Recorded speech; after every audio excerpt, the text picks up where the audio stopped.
देश में पेट्रोल की भी बड़ी अजीब कहानी है। पेट्रोल चाहिए लेकिन महंगा नहीं चाहिए। विदेश से आए तो निर्भरता की चिंता, एथेनॉल मिलाओ तो गाड़ी और माइलेज की चिंता, और कोई शुद्ध पेट्रोल मांग ले तो मध्य प्रदेश के रीवा के सांसद जी पूछते हैं तुम्हारे बाप के घर से आएगा? शुद्ध पेट्रोल तो हमारे बाप के यहाँ से आई।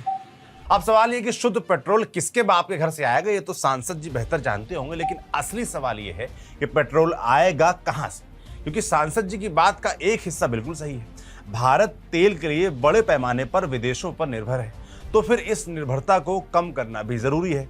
लेकिन क्या इसका एक ही रास्ता है? पेट्रोल में इथेनॉल मिलाते जाओ और E20 तक पहुंच जाओ, या इससे आगे भी बढ़ते जाओ? अगर मकसद पेट्रोल से निर्भरता खत्म करना है तो क्या हमें सिर्फ एथेनॉल पर जोर देना चाहिए, या फिर उस तकनीक पर भी उतना ही जोर होना चाहिए जो पेट्रोल और एथेनॉल दोनों की जरूरत ही खत्म कर सकती है? इकोनॉमिक टाइम्स से स्वामीनाथन एस अंकलेसरिया अय्यर ने इसी बहस को एक दिलचस्प दिशा दी है। उनका सवाल है कि जब सोलर पावर सस्ती हो रही है, बैटरी सस्ती हो रही है और ईवी का बाजार बढ़ रहा है, तो E20 पर जितना जोर है ईवी पर क्यों नहीं? और वैसे भी किसी नीति से आज फायदा हो रहा है, इसका मतलब ये तो नहीं ना कि कल भी सबसे अच्छा विकल्प वही होगी। नमस्ते, मेरा नाम सौरभ त्रिपाठी है, आप न्यूज पिंच देख रहे हैं और आज इसी पर विस्तार से बात करेंगे।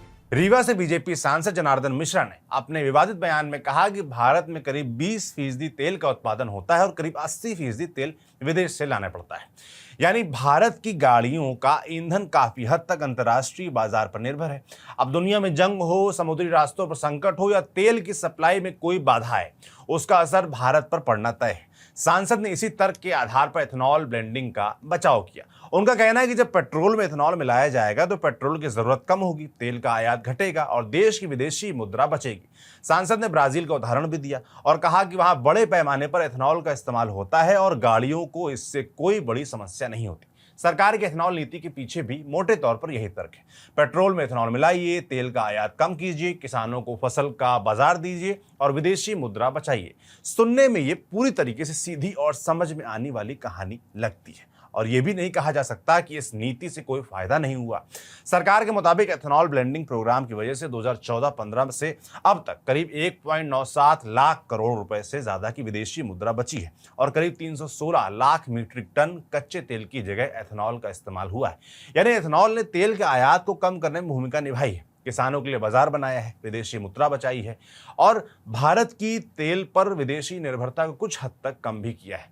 मगर जैसा हमने पहले ही कहा कि किसी नीति से फायदा हुआ है, इसका मतलब ये नहीं कि वही नीति हमेशा के लिए सबसे अच्छी नीति भी बनी रहे, क्योंकि तकनीक बदलती है, बाजार बदलता है, लागत बदलती है और ऊर्जा की दुनिया तो इतनी तेजी से बदल रही है कि आज का अच्छा विकल्प कल का सबसे अच्छा विकल्प हो, ये कतई जरूरी नहीं। मसलन भारत तेजी से सस्ती सौर बिजली पैदा करने वाले देशों में शामिल हो रहा है। बैटरी की कीमतें लगातार नीचे आ रही हैं।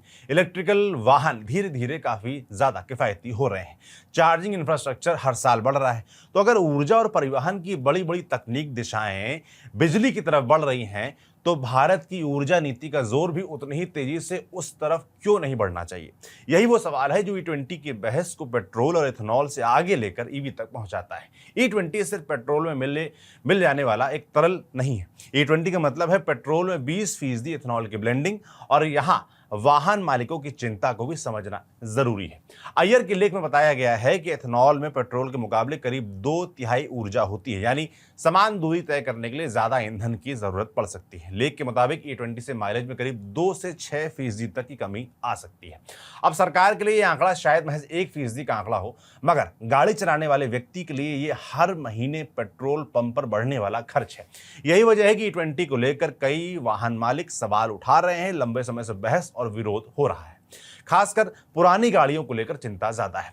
अय्यर के लेख में यह भी कहा गया है कि E20 के जो नई गाड़ियां हैं उनके लिए तो मुफीद है, जबकि पुरानी गाड़ियों को लेकर दिक्कतें हो सकती हैं। यानी बहस सिर्फ इतनी नहीं है कि एथेनॉल अच्छा है या खराब, सवाल यह है कि किस गाड़ी में कितना एथेनॉल सुरक्षित है, माइलेज पर कितना असर पड़ेगा और इसका अतिरिक्त खर्च आखिर कौन उठाएगा।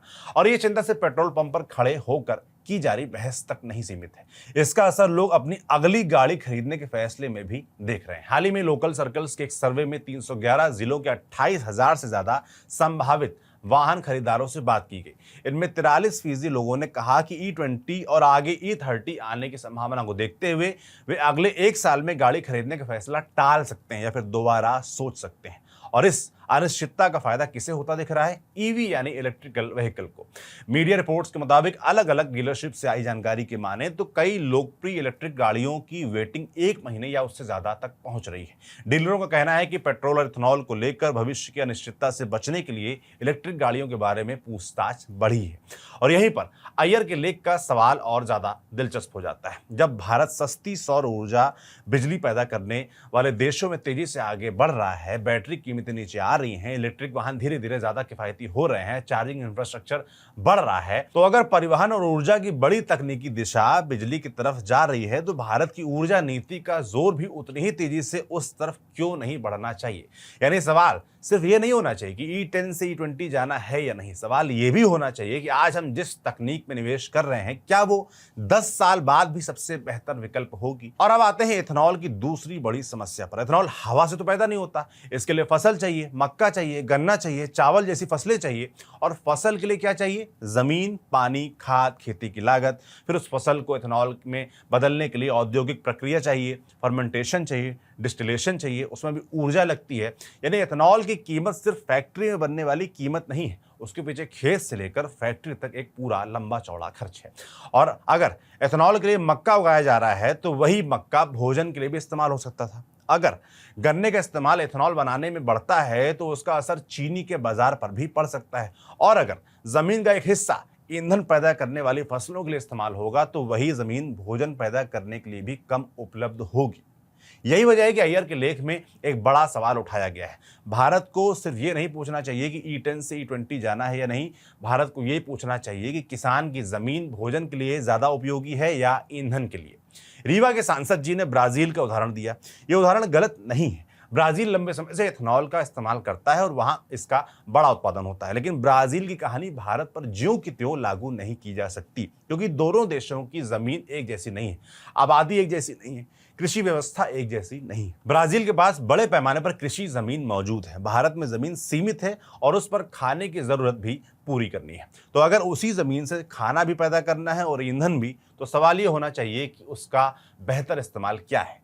आज की तकनीक में सोलर पैनल सूरज की रोशनी को करीब 22% एफिशिएंसी से बिजली में बदल सकते हैं। वहीं मक्का के मामले में पहले सूरज की ऊर्जा पौधों में जाती है, फिर उस पौधे का एक हिस्सा अनाज बनता है, फिर उस अनाज को फर्मेंटेशन और डिस्टिलेशन के जरिए इथेनॉल में बदला जाता है, फिर उस इथेनॉल को पेट्रोल में मिलाया जाता है और आखिर में इंजन में जलाया जाता है। यानी ऊर्जा के सफर में हर चरण पर कुछ ना कुछ ऊर्जा खोती जाती है। सोलर से बिजली बनाने की प्रक्रिया इसके मुकाबले कहीं सीधी है। सूरज की रोशनी आई, सोलर पैनल ने बिजली बनाई और वही बिजली इलेक्ट्रिक वाहनों की बैटरी में चली गई। बीच में मक्का उगाने की जरूरत नहीं, उसे काटने की जरूरत नहीं, फैक्ट्री तक पहुंचाने की जरूरत नहीं। यहीं पर अय्यर के लेख में रिसर्चर चार्ल्स बोरिंघम की गणना बेहद दिलचस्प हो जाती है। उनके मुताबिक 1 हेक्टेयर जमीन पर लगे सोलर पैनल से चलने वाली इलेक्ट्रिक कार उतनी ही जमीन पर उगाई गई मक्का से बने इथेनॉल के मुकाबले करीब 187 गुना ज्यादा दूरी तय कर सकती है। अब यहां सवाल सिर्फ ये नहीं रह जाता कि इथेनॉल अच्छा है या बुरा, सवाल ये हो जाता है कि भारत की सीमित जमीन का इस्तेमाल ईंधन उगाने के लिए किया जाए या बिजली पैदा करने के लिए। भारत को सिर्फ ये नहीं पूछना चाहिए कि E10 से E20 जाना है या नहीं, भारत को ये पूछना चाहिए कि किसान की जमीन भोजन के लिए ज्यादा उपयोगी है या ईंधन के लिए।